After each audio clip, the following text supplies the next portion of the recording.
আসসালামু আলাইকুম ওয়া রাহমাতুল্লাহ। ভাইজান, অনেক কমন একটা কোশ্চেন সকলের মাথায় থাকে, আর সেটা হলো আমি তো নামাজের দোয়া জানি না, তাহলে কি আমার নামাজ হবে? আমি তো অজুর দোয়া জানি না, আমার কি অজু হবে? আমি তো নামাজ পড়তে পারি না, আমার কি নামাজ হবে? এমন ধরনের অনেক কমন কোশ্চেন সকলের মাথায় ঘোরে, আর এটাই ঘুরতে ঘুরতে সে কি না নামাজই পড়ে না। তো এই কোশ্চেনটা আমি সলভ করে দিই। দেখুন, আল্লাহ তাআলা দোয়াটাকে এমন একটা পয়েন্ট রেখেছে, দোয়াটার মানে কি, যখন তুমি ফর এক্সাম্পল যখন তুমি খানা খাও, খানা খাওয়ার দোয়াটা কেন রয়েছে? খানা খাওয়ার দোয়াটা এই জন্য যে দোয়াটা মানে কি আল্লাহকে স্মরণ করে, ঠিক আছে? মানে তুমি কি যখন খানাটা খাচ্ছ আল্লাহকে স্মরণ করেই তুমি খানাটা খাওয়া শুরু করছো, ঠিক আছে? এখন কথা হলো, মনে করো তোমার পরিপূর্ণ দোয়া মনে নাই, তাহলে তুমি একটা জিনিস নিতে পারো, সেটা হলো বিসমিল্লাহির রহমানির রহিম। আর এর থেকে বড় দোয়া কিছু হতে পারে না, ঠিক আছে? আর যে দোয়া কিনা ওগুলো হচ্ছে কি একটা একটা মানে একটা একটা মানে ওই যে আরবি ভাষা, ওটা একটা মানে যে আমি আল্লাহর নামে শুরু করছি বা এরকম আল্লাহ বরকত দান করুন, এরকম কিছু মানে সমস্ত আর একটা পার্টিকুলার একটা মানে হয়ে থাকে, ঠিক আছে?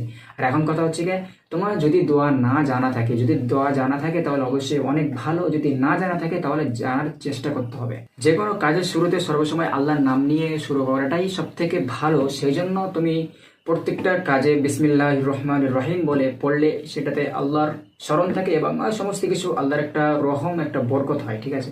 সেজন্য প্রত্যেকটা কাজ শুরু করার আগে বিসমিল্লাহ বলে শুরু করাটাই সব থেকে উত্তম। আর যদি আপনার নামাজের কোনো দোয়া যদি মুখস্থ না থাকে তাহলে আপনি কি করবেন? তাহলে শুনেন, আপনার যদি কোনো নামাজের দোয়া মুখস্থ যদি না থাকে তাহলে আপনি শুরু করবেন, কিচ্ছু করতে হবে না, আপনার দোয়া কিচ্ছু পড়তে হবে না, আপনি জাস্ট 5 ওয়াক্ত আল্লাহর কাছে হাজির হবেন, এতেই আল্লাহ তাআলা খুশি। একটা আম মানুষের জন্য যার দোয়া দরুদ কিছু জানা নাই, তবে এই নয়, দেখো একটা জিনিস কি জানো, ইসলামে বলা হয়েছে যে ইলম অর্জন করা ফরজ। সেই জন্য অবশ্যই তোমার সমস্ত দোয়া মুখস্থ করাটা ফরজ, এটা আল্লাহর হুকুম, ঠিক আছে? ফরজ মানে হচ্ছে কি আল্লাহর হুকুম। ইলম অর্জন করা মানে কি, যেমন ধরো নামাজের দোয়া, খানার দোয়া, তোমার ইসলামে হারাম কোনটা, হালাল কোনটা, হারাম হালাল বেঁচে তোমাকে চলতে হবে। ইসলামে যে 5টা খুঁটি, এই সমস্ত কিছুকে মেনে তোমাকে চলতে হবে। আর এগুলো কি, 5টা খুঁটি কি, তার রং কি, কালার কি, এগুলোই যদি তুমি না জানো তাহলে তুমি মানবে কিভাবে? সেই জন্য বলা হয়েছে যে ইলম অর্জন করা ফরজ। আপনার যদি নামাজের দোয়া যদি জানা না থাকে তাহলে অবশ্যই আপনি আল্লাহর নাম নিয়ে শুরু করেন, অজু করার সময় আল্লাহর নাম নিয়ে শুরু করেন, শেষ হলে আলহামদুলিল্লাহ বলেন। এমনকি তুমি নামাজ পড়েন, ঠিক আছে, 5 ওয়াক্ত আল্লাহর সামনে হাজির হন এবং আস্তে আস্তে আস্তে আস্তে দোয়া শিখতে শুরু করেন, তাহলে অবশ্যই আল্লাহ তাআলা তোমার উপরে অবশ্যই তিনি খুশি হবে। আশা করি বুঝতে পেরেছেন।